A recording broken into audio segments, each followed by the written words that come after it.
You are listening to Leaders and Legends, a podcast produced by Veteran Strategies and featuring conversations with fascinating and impactful men and women who have shaped our world, our communities, and our history. My name is Robert Vane, Principal of Veteran Strategies, and your host for our discussion. You are listening to Leaders and Legends, a podcast presented by Veteran Strategies, an Indiana-based public relations enterprise, and sponsored by Garmon Construction, Leaders and Legends LLC, the Grand Hall and Conference Center at Historic Union Station, the McGinley's Golden Ace Inn, and NFP, a national insurance broker with strong local content. Our podcast is featured on the All Indiana Podcast Network in partnership with Wish TV. You may find Leaders and Legends at allindianapodcastnetwork.com. Thinking of starting a podcast or need to host a public meeting? Let Leaders and Legends LLC be your partner as you look for new ways to communicate your message. Please contact Chris Spangle or me at leadersandlegends.net. And as always, all our podcast interviews are dedicated to the legacy and generosity of P.E. McAllister. You are listening to Leaders and Legends. Our guest today, Mike Murphy. Mike Murphy is Senior Vice President and Chief of Staff for the Sisyphean task of all tasks, Committee for a Responsible Federal Budget. You like that? I know, it's kind of like a punchline, huh? It is, but It's not a punchline for you guys. It's hard work, especially for your workers and for your board of directors, which includes multi-guest on the podcast, Mr. Mitch Daniels. Yes, Governor Daniels, yes. Mike has a terrific resume, and like all brilliant, successful people, he majored in history and political science as an undergrad. Same. Graduated from the State University of New York at Albany. That must have been fun to be in Albany. Yeah. That's why I didn't choose to live there. Yeah, exactly. And he has an MPA from Syracuse University, which unfortunately lost the 1987 national championship game to the Indiana Hoosiers. Yeah, they haven't been doing too well in basketball lately. Yeah, the Hoosiers or the Orangemen? I guess maybe a little bit of both. A little bit of both. Yeah. Let's talk some of your work here. I have some notes. I read through your website, and thank you, Joe Elsner, for making this happen. The arguments that are happening now. Let's start there. I used to write speeches I still would, but I've written speeches for candidates. And when they want to talk about draining the swamp, the line that I always use is, the tax code is the swamp. That's the swamp. So how does your organization tackle all of these issues, and how do they feed one into the other? Money coming in and how it's being spent. So the federal budget, you kind of get into this, Rob. The federal budget is enormous. You're trying to, an average person trying to grapple with the federal budget, it's $7 trillion annually in federal spending. But you're getting to another point here too. We take in a little over $5 trillion, 5.2 annually in revenues. But about $2 trillion or so, one can think of as foregone revenues in the form of what they call tax expenditures. These are like deductions, credits, exemptions, exclusions for all sorts of things that in reality are backdoor spending, right? So we try to call attention to those things too. So what we do at the Committee for Responsible Federal Budget is we try to educate people about the enormity of that issue, right, of how big it is. But we try to educate people about the unsustainable nature of our fiscal situation. I got into this stuff because I'm not an economist. I'm not have affinity for big numbers and things like that. these are sort of values questions, right? It's sort of like you have a budget, like it's a kind of cliche kind of thing, but it should be like a statement of your values, right? And the only thing that seems to be clear if you're trying to look at the federal government, what they value is they value debt, right? And they value paying for our past as opposed to investing in the future. We're spending almost $1 trillion annually on interest payments on that national debt, right? And so that's like the core thing, Rob, we try to draw attention to is there are certainly micro things within the budget, and there's certainly different tax expenditures. They should be looked at, rooted out, et cetera. But we got to get a handle on the fact that we're paying almost $1 trillion annually on interest. How does this interest affect not only domestic economic policy, but also foreign policy? So on the domestic front, the fact that we have such a huge debt burden, right? Our debt levels are at levels, because we look at them relative to the size of our economy, right? It's a way you can kind of compare it over time. Our debt levels that we're seeing right now, we haven't had this level of debt. We're approaching about 100% of our economy.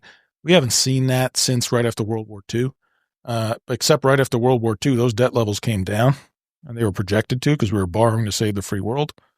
Right now, we're not borrowing to save the free world. We're borrowing for our own consumption, and those debt levels are projected to go up in perpetuity. So on the economic side of things, why that matters is the more debt that you're having, it's crowding out private investment in the economy. It's going to slow wage growth, slow economic growth, puts upward pressure on interest rates, puts upward pressure on inflation. Those are all reasons it matters on the economic side domestically. From a international foreign national security perspective, several things. Number one, a lot of where we borrow from, we borrow some of it from foreign countries, including some that don't share our national interests. But the other thing is when you think about that interest cost you're just talking about, Rob, right? So if you're spending $1 trillion on interest payments, it's now the second biggest. If it were a program, it'd be the second biggest program. We're spending more on interest payments in a given year than we do on defense. Unless one thinks that you live in a world of completely unlimited resources, the more you're spending on required interest payments, well, you can't spend that on other things. You can't be as flexible to respond to emerging threats, emerging national security issues going forward, which undoubtedly are going to be happening. And you're just completely tying your hands. That's what it is. You're just tying your hands from an inflexible standpoint. This presents a huge national security risk. For 50 years, roughly, let's say since Ronald Reagan was elected in 1980, all through the early, mid to late 80s, there was this, oh my God, we can't sustain this spending. We can't sustain this debt and this deficit. The economy's going to crash. We have to do something about it. The budget, the deficit, and the debt are all exponentially larger now. Like it's not even from billions to trillions. And we clearly sustained it then. Why can't we now? What's the difference besides just the growth in the American and world economy? So a couple things. So what happened actually in the early 90s, right after some of those bigger budget deficits of the 80s, there was some moments in the early 90s when some of the markets were actually starting to get a little scared, right? That the deficits were getting a little bit big. It was having some economic ramifications. It actually led to some of the policymakers at the time to have some real difficult negotiations to actually start to try to figure out how to get this back into balance. And read my lips. Yeah, right. No new taxes. Read my lips, no new taxes, which was George H.W. Bush going back on that famous pledge he made. Mm-hmm. But he did cut a deal that did some hard things that included some tax increases, also slowing the growth of some spending programs. That then happened thereafter with President Clinton, and Republican Congress passed numerous budget deals after that. That when you combine that with a economy that was kind of booming at the time with the internet coming on, it led to the first budget surpluses in decades and the last one since then, right? And do you assign that? I know a lot of conservatives, so they may not be willing to give President Clinton either the credit he deserves or any credit? Do you assign the responsibility, the sort of catalyst for those late 90s surpluses to the dot-com boom? Some of it was undoubtedly due to very strong economic growth. Because the more stronger economic growth, more revenues coming in. It was definitely a contributor to that. But they also did put in spending constraints at the time. They did put in, it's a little technical, but they put some spending caps on areas of the budget, the discretionary of the budget, that had something to do with that too. They did do some healthcare program reforms in Medicare and otherwise that generate some savings. They did welfare reform at the time. That had some impacts on savings. And as alluded to with George H.W. Bush, they did bring in some more tax revenue as well. And all of that combined to help create the budget surplus. Now, since then, and our group has done, we actually did an analysis on this just last year. Since then, the question's like, well, what happened since then? We were having a surplus. Well, a lot of things happened in the last 20 plus years. War on terror. You had the war on terror. You had two big, serious recessions, right? So the one in obviously 2008, 2009, and obviously the recession associated with COVID, right? So we borrowed for wars, two recessions. That had a lot to do with it. We then had spending increases, new programs, Medicare Part D, different things over time. There were new spending programs that were unpaid for. We had several rounds of tax cuts that were unpaid for. So all of them have led to the debt going up since then relative to what it was going to be. And we also, in the same analysis, you can look at it. We have this all laid out, kind of what the different things were attributed to it. But we also do it by party with a big chart that shows red, blue, or purple. Okay. Mm-hmm. And it's all purple because essentially it was bipartisan action on a lot of cases that were the things that contributed to the debt going forward. Right. So, and then to get to your point, though, this is really important, Rob, because we get this a lot too. It's like people have been talking about this for years. Right. And so we haven't seen this moment. Part of it is what I said, that there actually was some of this moment in the 90s, and they did something about it. But the thing that people have been warning against for years was not necessarily the big debt problem at the time. It was more where it was headed. Because where it was headed is kind of where we are right now. It was this big demographic wave that was inevitably going to come. We had baby boomers retiring, putting upward pressure on programs like Social Security and Medicare and Medicaid that were just going to skyrocket, which is what we're seeing right now, without the revenues to keep pace with it. And that's just leading to a huge structural gap that is now just going to grow going forward because of demographic change, right, and rising healthcare costs. This may be a strained analogy, so push back. But is it fair for me to sit, let's just say I'm Jack Kemp's love child here in Indianapolis, Indiana, right? Deficits don't matter. It's growth, it's growth, it's growth. Is there a danger for and I'm going to say the sky is falling crowd, and that's not pejorative, to be associated with the nutty children of the corn climate weirdos who say, look, in 3 years, we're not going to have any snow on Mount Kilimanjaro. And it turns out there's 25 inches of snow on Mount Kilimanjaro, or Manhattan's going to be underwater. In other words, if you keep predicting doom and gloom, at a certain point, doesn't it take that to validate your argument? There's no doubt that some have been sort of claiming that there's kind of there's a fear mongering going on in this, right? You're like Chicken Little, right? So we've been talking about this for years.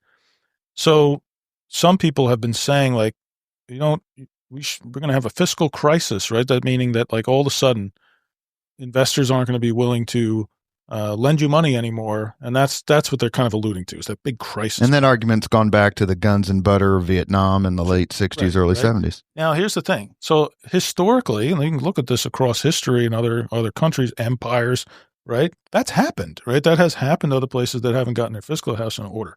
And that may eventually happen here. And you don't want to tempt that, but that's actually not the arguments that we're making, right? We don't want to tempt that, but the arguments that we're making are ones I said earlier. The fact that you have more debt, you can't see it, you can't tell it, but it's eroding the foundations of the economy in ways that otherwise wouldn't be the case. It is constraining your ability to respond to things. When you have interest payments as large as they are, It's unable to spend on other things you want to, right? It's inevitably punting those decisions down the line because you have to put them back in order. It's an analogy that I think someone's given. It's like it's a heart attack versus cancer, right? It's like the heart attack's the crisis thing that's very acute and you're going to happen. But it's the cancer is just sort of growing, right? And it's all of a sudden you're going to wake up 20 years from now and you're not going to be in the place you otherwise could have been because your fiscal foundation is not solid.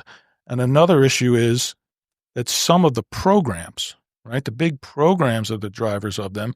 Even if one wants to like put aside what I'm saying about debt and deficits and budget issues because of fear mongering, the Social Security in and of itself is going insolvent, right, as a program, right? So that within 8 years from now, maybe 7 or less, it's projected to go insolvent, just the structure of the program, revenues not lining up with spending because of demographics.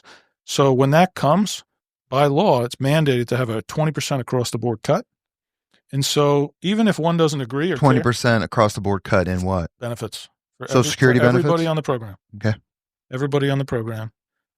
When scheduled benefits and revenues, based on where they are now, are projected to, it's projected to be insolvent. The trust fund's going to run out of its reserves somewhere around 2033, 2032. The trustees of the program have actually been warning about that for...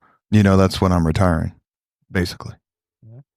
So I'm going to go live with Chris Spangle in the podcast empire. Yeah. You're talking about government debt. So the debt is all the money that accumulated, all the deficits accumulated all over the years and years and years. Who's the last person to pay off all the debt? No, pay off all the debt. Andrew Jackson. That's correct. Andrew Jackson. Yeah. Not Andrew Jackson Vane, my son in law school, but Andrew Jackson. And the deficit is yearly. Right. How much, when paired together, affects what's going on in D.C.? And by this, I mean personal debt. What you're talking about is just governmental, while, the average American has X amount of debt. There's no doubt that the personal debt is its own crisis. You can use that word again that people have been saying. Are they connected in any way? Do they feed off each other in any way in terms of I don't make enough money, therefore I have to charge more? I don't know. I can't make a direct correlation like that, Rob. I think there's no doubt that people have been indebting themselves at a personal level. There's certainly some intersection between that and transfer programs or otherwise that the federal government is doing to help people in that situation. I think that another example of where this has kind of come into play in recent years was the push at the federal level during the Biden administration to cancel student loan debt. Right, that was a big push to try to use executive authority in ways that the Supreme Court ultimately ruled they couldn't do. Right, to help out certain segments of the population that were experiencing a lot of debt. I think to me in the last few years, that was the clearest example of like a tie-in between what's a serious personal debt issue with the federal government trying to just wipe it away. And that would have cost like hundreds and hundreds of billions of dollars at the federal level to do so. And obviously it was pushed back, which won't surprise you. We thought was the right thing for them to do. Well, Mitch Daniels was president of Purdue University. My son was there, so he graduated with no debt because Governor Daniels kept the price the same, or the tuition. Right. You are listening to Leaders and Legends. Our guest today is Senior Vice President and Chief of Staff, Mike Murphy, for the Committee for a Responsible Federal Budget. How did your group come together? Because if you visit the website, it's R's and D's abound. So it was former members of Congress that used to serve on the budget committees that after Congress established the Committee for Responsible Federal Budget, and the Committee for Responsible Federal Budget, kind of the committee name was actually meant to denote our board of directors. Right? So they established a board of directors that was made up of former members of Congress that were involved in budget and economic policy. And since then, the board has grown and had different people come on and off it. That is made up of, still distinguished. Erskine Bowles, who was chief of staff for Bill Clinton, is on it. Yeah, Leon Panetta serves along with, former Governor Mitch Daniels as one of our two co-chairs, along with Tim Penny, who's an independent former congressman from Minnesota, and then we have other former governors that have joined on recently, including John Kasich from Ohio, who was in the 90s in Congress. That's correct. Budget committee chairman. And two former senators just recently joined on, including Joe Manchin and Mitt Romney, who've served obviously just in the Senate, but were very involved in some of the fiscal budget issues when they were serving there as well.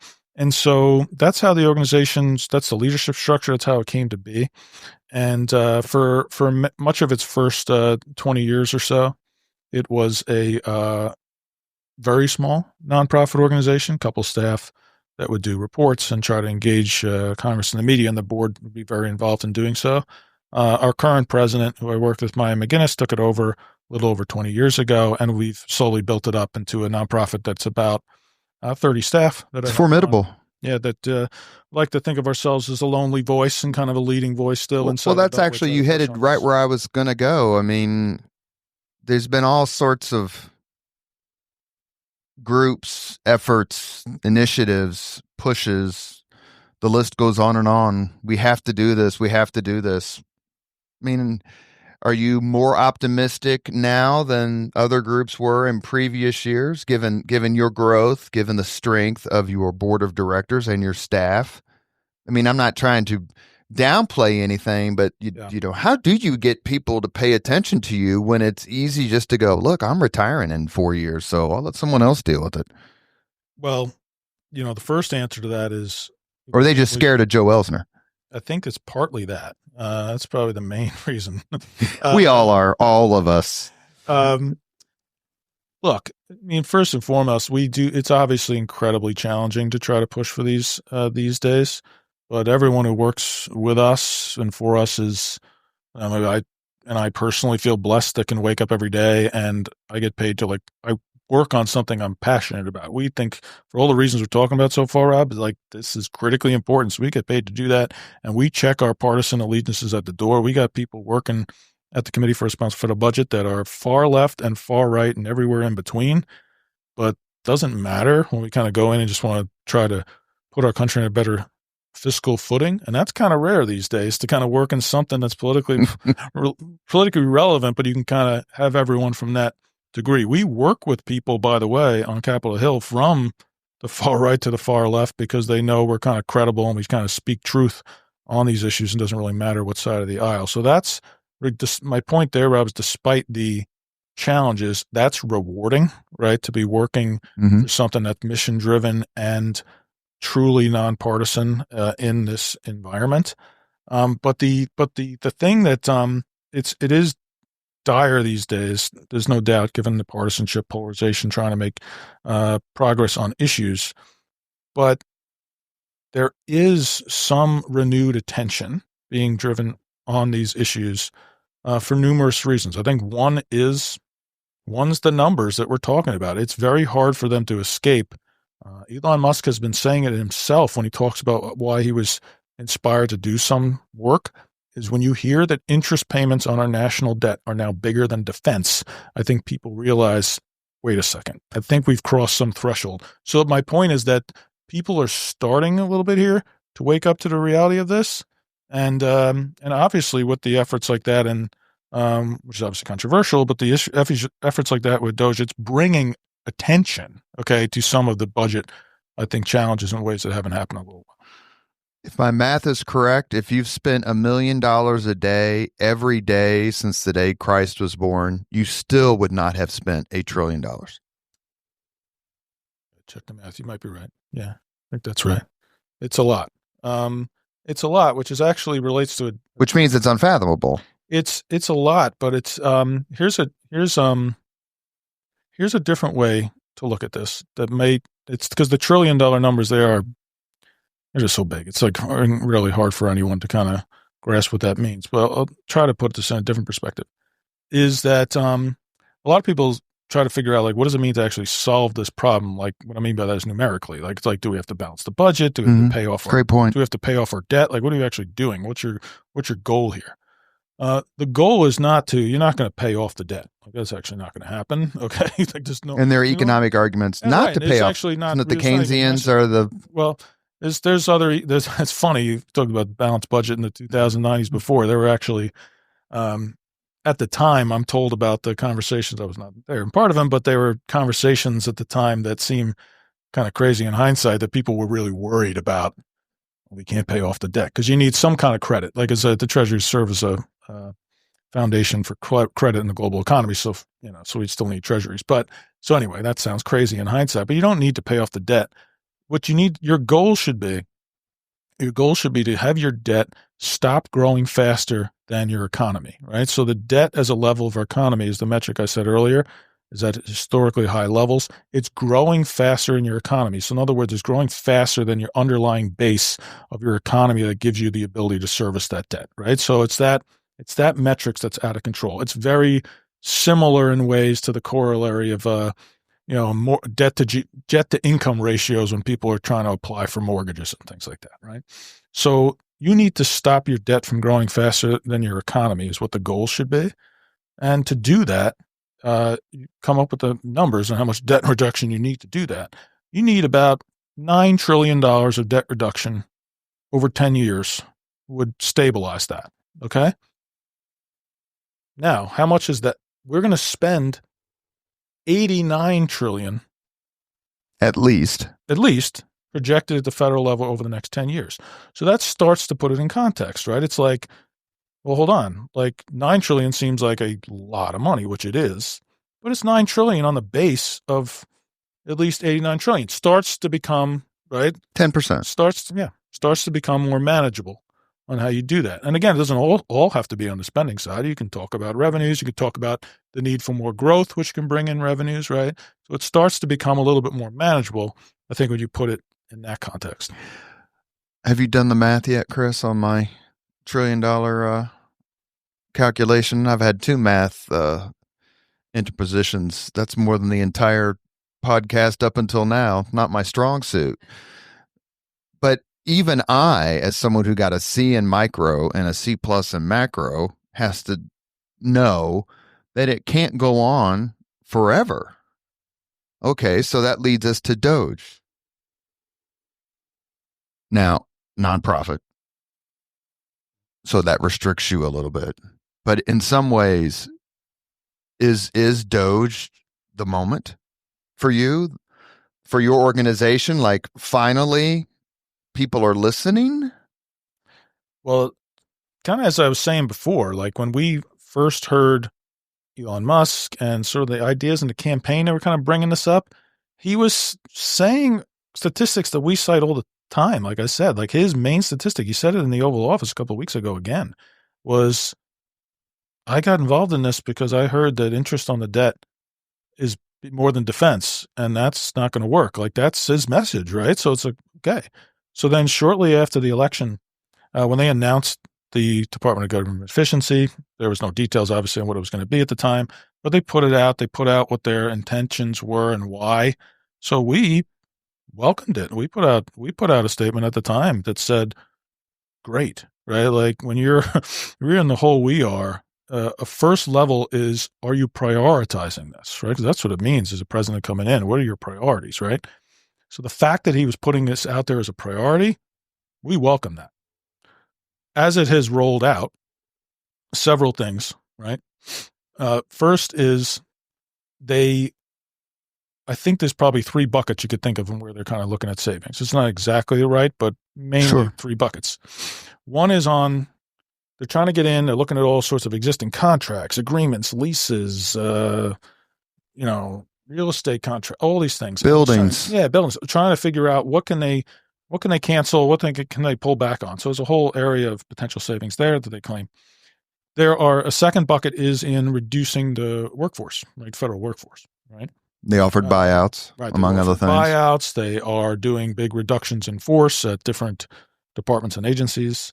And then so that's a big second bucket. And the third bucket is, Is more, are they going to try to get under the hood and drive efficiencies within the bureaucracy through, say, changes in technology and other things like that. You got, pointing to things like, the antiquated software and different software using for the same things across agencies. Can they drive efficiencies there? On that third one, I'm not an expert on that. We're not experts on that, but intuitively we think, okay, there's got to be areas for savings. There's so much bloat and the federal government wasteful things they do that they should hopefully drive some stuff there, but very hard to determine how much savings that's going to be. I mean, and you'd have to think that Musk and President Trump's initiative was named what it was named purposefully. It's not Department of Government reduction. It's not Department of elimination. It's efficiency. Sure. Right. So there's definitely ways to drive efficiency there. Hard to quantify how much they're going to get, but there's definitely some room for savings, right? The second bucket, I'm going reverse order here. The second bucket on the workforce reductions, there's definitely savings there too. And they're already realizing some of that. And so they're obviously going very fast, and people are getting very, very worked up. And I can understand why in some cases about, going fast and having to rehire people and all these kind of things, but they're going to generate some savings there. And then on the contracts agreement side, they're generating savings there. The issue that seems to be coming up there that we've seen and heard is that there may not be as much savings, at least on the front end, that sometimes they're claiming, because in a lot of cases they might be claiming savings from a contract, but actually, a good amount of the contract's already been spent, sure, those kind of things. So they're not going to realize the full thing. And in some cases, given the way that Congress has appropriated money, they may have to pass additional laws to actually rescind that money to realize the savings.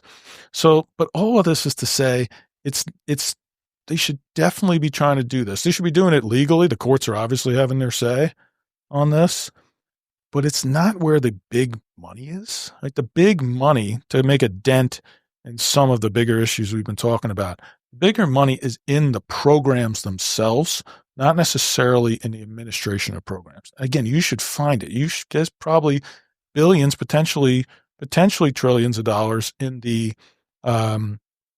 inefficiencies or rooting out waste. There's real waste. But unless you're going to be going after what the program spending is for some of these bigger programs, right? Slowing the growth of Social Security and making that solvent.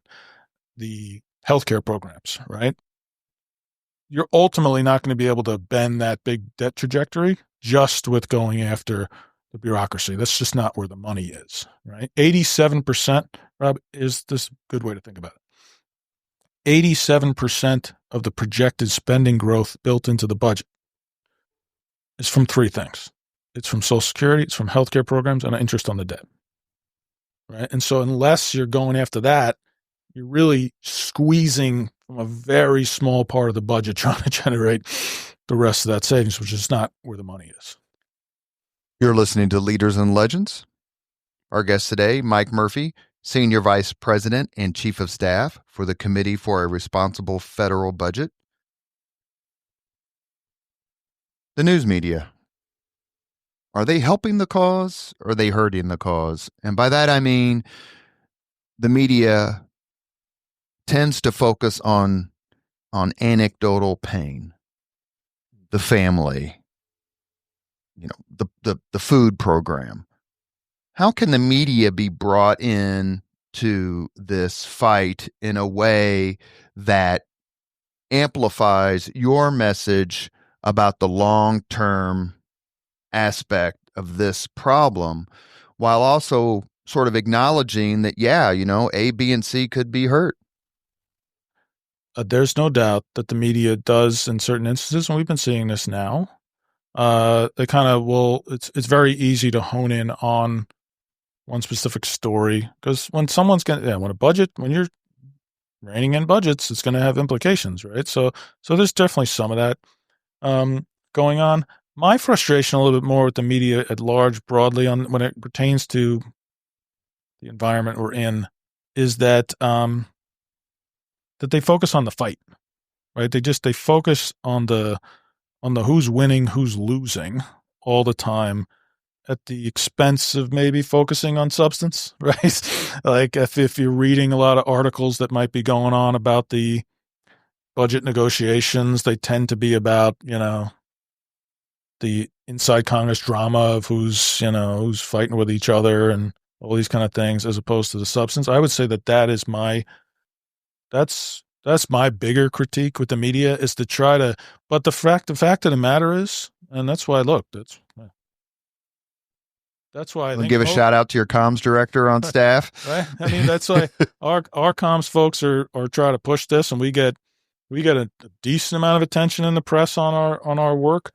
We've been cited in presidential debates and moderators using our work. I think that's right, but I do think it's not unrelated to, obviously, mediums like you're on right now. It's why I think some people are trying to go to other mediums to try and find more substantive conversation on things. I think they kind of get that they're not getting it fully sometimes from the media, and I think that we need to have. That's where they need to. Their incentives. They're selling to people that are buying some of the reporting on the fighting too. So, would I be off base if I described the national political news media as antagonistic to Doge? Because it seems to me that they, to your point, that a lot of the people who crowed and raised Cain about debt and deficits a generation ago now are focusing on, the statue that's not going to be built because of Elon Musk and those sorts of things. How do you square that circle to keep the media? Because truly, I mean, they are the biggest force multiplier in the world, whether that's X, New York Times, CBS, whatever. Mm-hmm. How do you not co-opt them as a partner, but say, help us message the big picture here, not in a partisan way, but like this is inevitable. And we need your help to get the Titanic turned around. Yeah, I think that it's a big challenge, Rob, to try to work around that. I think that part of the issue to try to figure out how to navigate is it's a drinking from a fire hose kind of thing on the media side of stuff. Like the amount of different, like I pulling it up yesterday coming in here, like pulling up on my phone and pulling up the Time, Wall Street Journal and the Times and just trying to skim the stories. The amount of stories is like overwhelming, right? They're trying to cover every single aspect of the different things the administration is doing and different aspects of Doge. They're also covering what's going on with tariffs that they're trying to institute in the administration, which have issues like the administration's flood the zone approach is being reciprocated, right, from a coverage standpoint. And it's very difficult, even if one were to get the best article written, right, on the facts associated with this, it's getting flooded out by a lot of other stuff right now. And so I think we have been trying to, you might find this interesting, we're trying to get different stats out there that seem to resonate, and then the media could be picking up more. I'll go back to that Social Security point before. The Social Security point that the trustees have been saying for years, you're going to reach this insolvency point, that polling shows that most people by and large have no idea that that's coming, right? That they have no idea. And so the same poll, people would say they don't want people to touch Social Security, right? Like, it's like, okay, like, but then when you tell them that that's coming, right, and you tell them the implication of that cut, 20%, that poll changes. All of a sudden, people start to say, oh, okay, I didn't realize that's coming. I might be more open to a conversation with the change. And to me, it's that kind of stuff that would be helpful for the media to be covering, because if the media was getting those stories out there that can counter, the demagoguing that just takes place on these issues, then that's really helpful. How important is it, or how beneficial is it to your messaging that your group is personified by bipartisanship? It's helpful. I think it's helpful. It gives us credibility that, and we'll be cited by news outlets across the spectrum because they know that we kind of call balls and strikes. Like, if doesn't matter if it's a Republican or Democrat Congress or administration, if they're doing something that we think is fiscally irresponsible, we're going to call them on it. And so So that helps from a credibility standpoint. I'll tell you what has been a challenge, though, is that we're an inside the Beltway group. Right. So we're kind of quote unquote establishment in some way, right? In an era where that's not the case. And Indianapolis, Indiana is ready. We used to have the Hudson Institute run by Mitch Daniels back in the day. Yeah. Come on out here. Yeah. Right. So I think, and that's not disconnected from why I'm in Indiana today, right? We are making more concerted efforts as a group to be outside the Beltway, to build communities with folks that want to be speaking out with this on the local level, because we recognize some of those challenges. We need to get outside the Beltway too. Did Obamacare, the Affordable Care Act, help or hurt debt and deficit? Yeah. So when it was at the time, right, when it was enacted, it was actually scored as kind of reducing the deficit, believe it or not. Right? It was that's what I'm referring to. Yeah, yeah. And it's always hard in these retrospectives to kind of like unwind that and et cetera. But it seems to, and in some cases, healthcare projections have been in some years a little bit better or worse than they were. So, and it's hard to tie whether Obamacare had impacts on healthcare cost growth in that way. There were things though that they put in there that were part of the pay-fors for it that actually ended up not happening. Mm-hmm. And most people would actually probably claim that it's great that it didn't happen. So, for example, they had something in there that was called the Cadillac tax. Okay, so the Cadillac tax was something where a lot of healthcare economists, it's kind of this is like another point on agreement amongst policy people versus kind of political people. You talk to healthcare economist policy people, they think the Cadillac tax is one of the smarter policies in Obamacare, because basically what it was doing is like you have a tax structure set up where healthcare provided by employers is completely tax-free, right? So it's employer-provided health insurance is not taxed. And the argument from health economists goes that when you set up incentives like that, what you're incentivizing is higher growth in costs, right? If you're just going to make something completely tax-free, again, relative to other things in the economy, it helps. The P.J. O'Rourke line. The what? P.J. O'Rourke, the famed humorist. If you think healthcare is expensive now, wait until it's free. Right. So a lot of people, they wanted to try. There's been lots of policy discussions over the years to kind of tinker with that exclusion. It's obviously very difficult politically. Are you kidding me to mess with that? But one way they tried to dip their toe in this a little bit is that they called it the Cadillac tax. And so for certain health insurance plans that were at the real Cadillac, like very high level, they were going to levy a tax on that. And that was going to bring in some revenue to pay for some of Obamacare. Well, that tax never happened because of obvious reasons, right? It's politically toxic and people can demagogue against that. So every couple of years, they kept delaying that Cadillac tax after Obamacare. It's like, we're not going to put it in place now. We're going to delay it another couple of years, And eventually both parties, in a big unified bipartisan vote, completely scrapped it, right? So that's an example, Rob, of so that was there. It was kind of partly paying for it, but then it went away. What was the overall impact on that? It's kind of hard to say. I think that, but what Obamacare didn't do directly, right, was an expansion of healthcare for a lot of people. It expanded Medicaid for a lot of people, and I think state budgets are obviously facing the ramifications of that today, right, and trying to reckon with that. It did not directly; it did it indirectly, trying to drive efficiencies. It didn't tackle some of the bigger Medicare solvency issues that we're going to be experiencing, so it left a lot undone, I guess is the point. If political compromises have been difficult in the past generation or two on this issue, given the current climate, why should anyone be optimistic that the necessary compromises and agreements will happen in the age of Trump and the current political structure?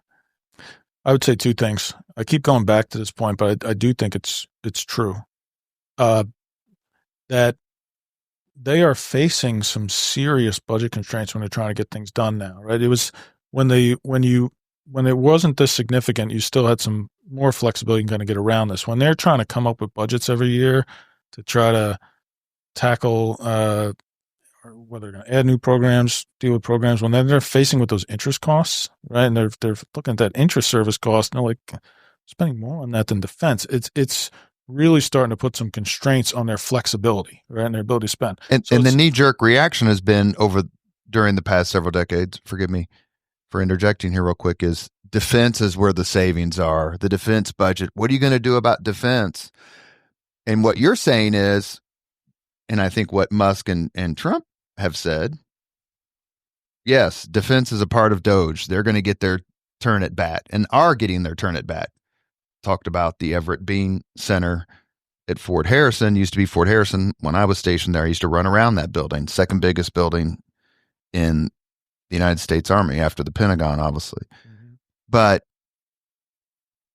what I hear you saying is defense needs to be a part of it. But if you think you're going to turn the ship around but no pun intended, just by whacking defense 20%, that ain't enough. Yeah. And I think there's no doubt that a lot of people are talking about trying to find efficiencies and savings from the Defense Department. That's what you're alluding to. I think there's some area for that, but I think when you ask them again, they say they're going to find that, but they're also saying that they want to increase the overall level of spending anyway, because I think that they, and a lot of experts you talk to, we're not national security experts on defense, but a lot of people you talk to, given those. Panetta is.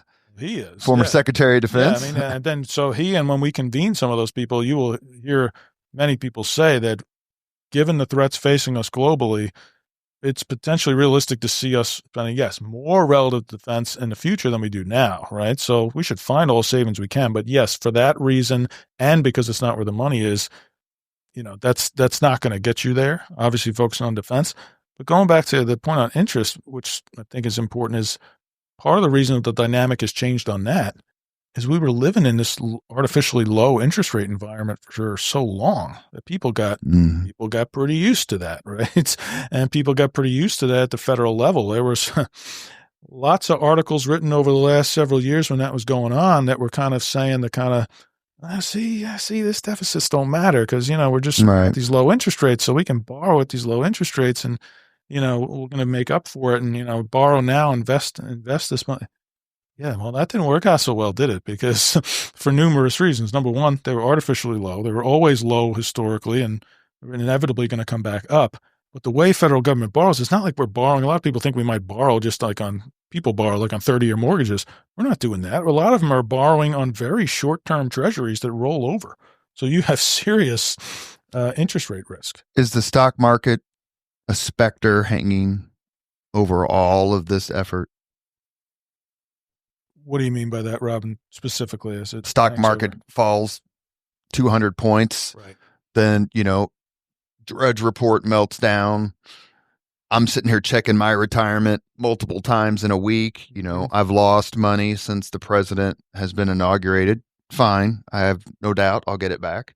Right. But the stock market is such a dominating object that gets tactical daily media coverage and sort of strategic long with all these business programs. How does the rise and the fall, the protection of the stock market, i.e. retirement plans, figure into your efforts?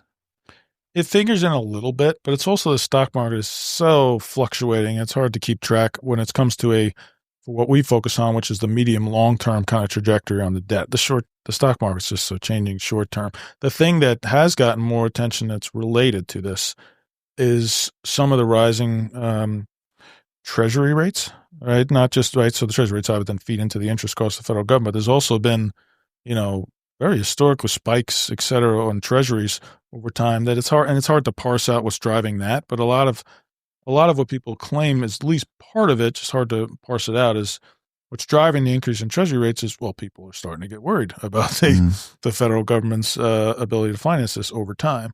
And so that's what we pay attention to a little bit more maybe than the broader stock market is what's going on with the treasury rates. We've reached the point on the Leaders and Legends podcast where we ask the same 5 questions of all of our guests. Were you told of this, Mr. Murphy? I was not. Mm-hmm. Staff work. It's very important. I should have given them to you ahead of time, but I don't give them to anyone ahead of time except for one person, Mitch Daniels. He got them ahead of time. Not even Joe's dad did. Okay. But they're harmless. Are you ready? I'm ready. What was your first job? My first job was working at McDonald's. Heaven on earth. McDonald's, the only place in New York. Grew up in New York. Did you grow up in the city? Grew up on Long Island. It's the only place that would hire people at 14 to get your working papers, quote unquote, at 14. It was only McDonald's that would hire you. So I went there and I worked there, and I didn't work there very long. Let's put it that way. Yeah. What was your first concert? First concert. I think I went to a Linkin Park concert. Linkin Park back in the day. Yeah, it was good. If you could suggest any book for someone to read, which book would you recommend? So this is a very popular book, so it's like a cop-out a little bit, but I read The 7 Habits of Highly Effective People. Now, I'm not saying I'm a highly effective person, but it was like, if anyone's ever read that book by Stephen Covey, it's got all sorts of principles that are just, second nature to people about how to prioritize, doing first things first, begin with the end in mind, all these phrases that people are just ingrained in culture. I was like, that's where it actually came from. So I would say that. Number 4, if you could witness any event in history, be there in person as it happens, which event would you choose? Mr. History undergrad? Yeah, well, this is more on the personal side of things. I'm a religious person too, so it would definitely have to be around the time of Christ. I'm being completely honest about that. So yeah, as a religious person, I would go back to the time of Christ. Sermon on the Mount's always been a popular answer. Crucifixion, resurrection. From a religious angle, those 3. So time of Christ, I would say Sermon on the Mount. Yeah. Last question. If you could have dinner with anyone living today, 2 hours off the record just to chat, whom would you choose? Living today? Yes, sir. Given the nature of what we're actually talking about today, I would like to talk to Elon Musk, if I could, because of the nature of, there's lots of other kind of like people outside my work sphere, maybe I'd say, but like, I'm a massive Yankees fan. I want to go have dinner with Aaron Judge. Okay. But like, but like, if I'm just talking about, if I'm just talking about work, I really would like to have dinner with Elon Musk to see, in that setting, like I'm going to talk about how he's approaching this. What is he looking to do? Be able to talk to him about some of the things we're talking about here. Yeah, I think that's what I would say. You have been listening to Leaders and Legends, a podcast presented by Veteran Strategies, an Indiana-based public relations enterprise, and we are a federally certified, veteran-owned small business. As always, all our podcast interviews are dedicated to the legacy and generosity of P.E. McAllister, the man. Our guest today, Mike Murphy, Senior Vice President and Chief of Staff for the Committee for a Responsible Federal Budget. Mike, all I can say is I hope you accomplish every single bit of your mission, and thank you for your time today, and thank Hathaway Strategies and everybody for making time. Thanks so much, Rob. It's great being on. Thank you very much for listening to Leaders and Legends, brought to you by Veteran Strategies Incorporated. If you want to contact us about this program or our menu of public relations services, please send us an email at robert@veteranstrategies.com. That's robert@veteranstrategies.com.